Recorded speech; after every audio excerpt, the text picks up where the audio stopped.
Hey everyone, it's Mark Ferguson with Invest for More, and we're outside one of our house flips slash mixed use properties. We're planning to kind of sell this one quick, so that's why I call it a flip, but we also might rent it too, so we'll talk about that.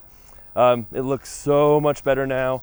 If you saw it when we first bought it, it was pretty ugly, and now that it has some paint, it looks so much better. So we'll walk through property, show you what we did, what we didn't do. We'll splice in some old video of what it was like when we first bought it, talk about the numbers and all that great stuff, and what our plan is for this property too. Now, of course, check out investformore.com for much more information on our rentals, flips, being an agent, free articles, free book on there, all that great stuff. So it's on a very busy road, as you can hear, and it's kind of interesting because I think I own something like 7 properties on this highway.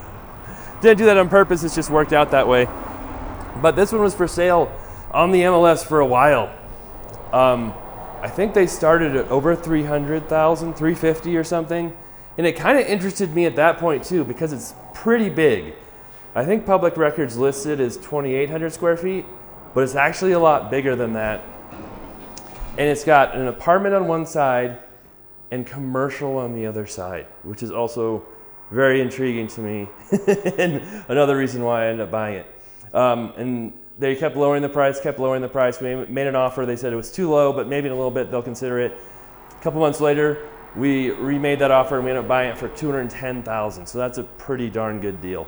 And before it kind of opened up to the commercial space, we closed that off just to give us more room in here.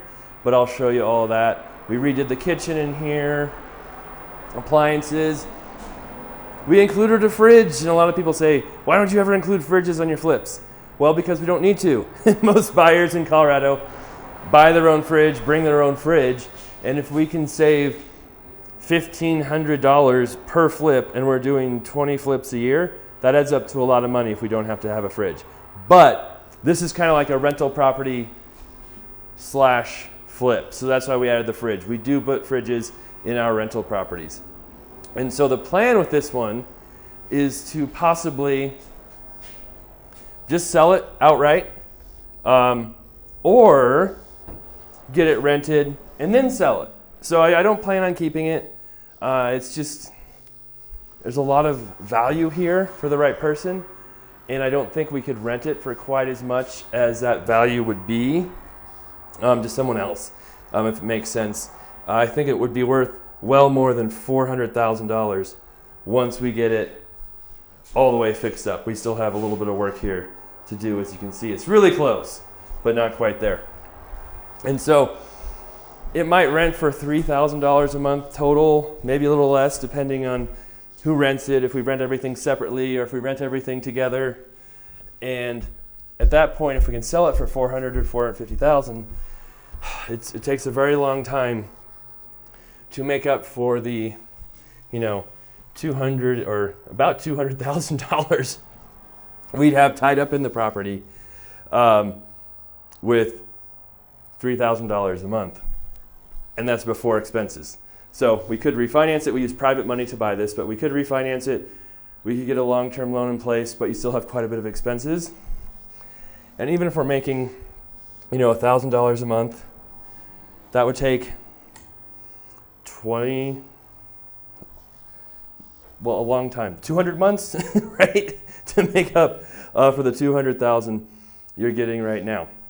So there's some pros and cons to selling it or keeping it as a rental. Now, if you do sell it, obviously you have more tax obligations, and that's one thing too. If we are able to get it rented first, we hold it, more than a year, right? We might be able to qualify for long-term capital gains taxes, which means we're paying much less than if we straight flip it. Or there's even the possibility of doing a 1031 exchange. So that's one reason why we haven't been super, in a rush to get this one done. It has taken us a while to really get this one fixed up. We've owned it more than a few months, but we're not in a huge rush because that time frame there, we have a little extra time on this one to get things done and finished. All right, so of course we'll check out the commercial side too.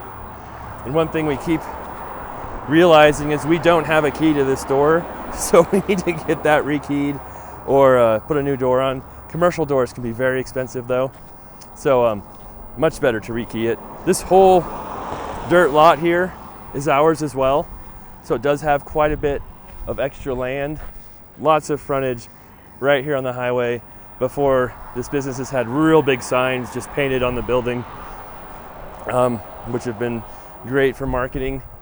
You will find with commercial properties, each town has different rules on signage. So you see people with big billboards, you see people with tall signs, people with small signs.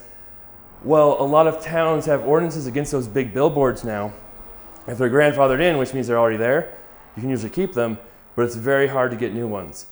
So if you have properties that have our new bathroom, this is kind of here before, there was a bathroom here before, but we expanded it a little bit. If you're able to have a billboard, it can be very valuable. If you're able to have a really big sign, it can really, be valuable for your business too. But an alternative is if you have a building that's right next to the street, you usually have more options with painting the sign on your building. So the city has even told us that before. Hey, you aren't able to put a really big sign up anymore because there wasn't one here before, but you can paint almost whatever you want on the building. So that's a good alternative if you're not able to get real big, nice signage. All right, so here's the commercial part, and you can kind of see it. This isn't the greatest drywall job ever. You can kind of see the seams. And we painted it hoping it would look better, and it didn't really help much. But it had this ceiling before, it had this wood paneling before. There's a doorway right here that we matched, and you can't even tell it's there. So I think that turned out really well. There's a big wall separating the front from the middle up here. We removed that, and you can see that's why we have these little patches in the ceiling there. But we're gonna try and just stain those and make them look somewhat similar.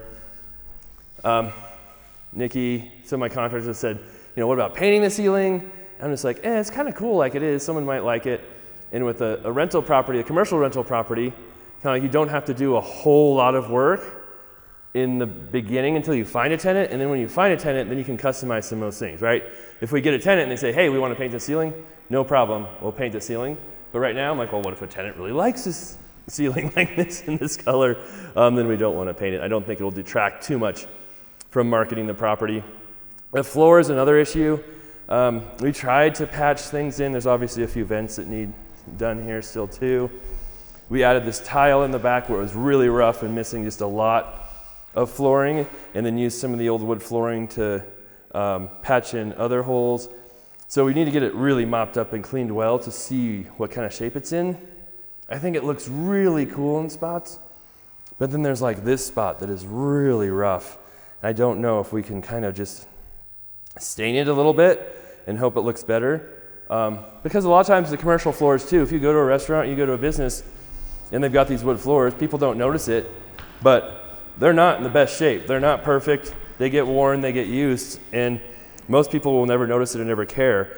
So it's not something, I don't know if we want to completely redo and refinish before we know who the tenant is, before we see what they want. All right, this guy was here before, and we keep getting more and more restaurant equipment, and I have no idea if this is worth anything or not, if we should keep it, if we should try to sell it or get rid of it. So if anybody knows anything about these, hey, let us know. It's actually fairly clean inside. I don't know if it works. It makes me wonder if they left it, if it doesn't work. But that wire doesn't look too amazing, but if it was just tapped into 220 there, that's a lot of power. Maybe it just needs connected. So let me know if you know. The other cool thing about this property too, and I'll have to splice in some video and show you, but it's got a basement almost under the whole thing that isn't really counted in the square footage either. And so we've got a lot of junk in the way. But yeah, if we go, we'll peek down here. We'll come down here and check it out because the lights are even on.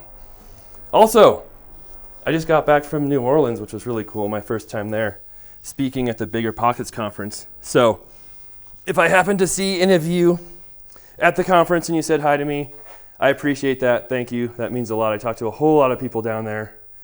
Pretty sure my presentation went okay. It was on commercial real estate, but really cool to do that once in a while. I don't get to a lot of conferences or do many speaking things, so that was fun, and thank you to Bigger Pockets for having me there. If you didn't know, Jay Scott and I, who also flips houses, does a lot of stuff, wrote a book together that's published by Bigger Pockets, a book on negotiating real estate. So that's kind of why they had me there. I don't have the lights on in that room, but it goes farther and farther and farther. And of course we have the murder room jokes too. And this property kind of has some murder rooms, but honestly this basement isn't really as bad as you would think it would be for being kind of a 100-year-old property. And this tall ceilings is fairly clean. It's fairly bright once you get all the lights on. So it's really not as bad as it could be. All right, so our plan now is probably to start marketing this soon, try and get it leased. It would be really perfect for someone who wants to have their own business and live next to it. Oh, I didn't even show you all of it. I didn't show you one of the best parts. We'll do that while I'm talking. But live here, work here. But also could be done separately, where you rent out the commercial separate, you rent out the residential unit separate, and we have this giant garage, a 3-car oversized garage that technically we could rent separately too as well. So there's all kinds of options here on what we can do. It has a door now, so we can actually lock it. You couldn't do that before. This may or may not have been the old outhouse. Who knows? You never know on these old properties. And yeah, we still need to clean things up a little bit in here. There's a ton of stuff up there being stored. But yeah, this is a great garage. I mean, if we really wanted to, we could, finish this wall off, which is basically already here, and have a 1-car garage for the residents and a 2-car garage for the commercial space. Rent out the 2-car garage separate. There's all kinds of options there. So this property definitely, I think, will be a pretty good moneymaker once it gets all rented and leased for us and possibly for whoever buys it. But again, stuff is just selling for so much money when it's rented and stabilized. So if we can get it rented, get it stabilized, even if it takes us a little more time, like I said, it's not a big deal because it might help us with taxes or possibly doing a 1031 exchange, then it can be a great property for somebody else to own, work, or just use it as an investment as well. And it just looks, we still have to do some roof work too. Been waiting on that bid for a long time, so we need to get that going here. So we have some time, but not forever, to get this one done, because the sooner we get it leased and rented, obviously, the sooner we're making money on it too. All right, so that's the property. Really enjoy all your support. Love talking to a bunch of people at New Orleans. Love to hear that I help out people, so that's always nice to see and hear. We'll be back with many more videos here coming up soon. Love the likes, the comments, new subscribers, welcome. And we'll be back soon with an update on this property or other properties. We have like 10 flips going. We'll have an update on the tire property, don't worry. An update on the compound probably. All kinds of cool stuff coming up. All right, take care. We'll be back.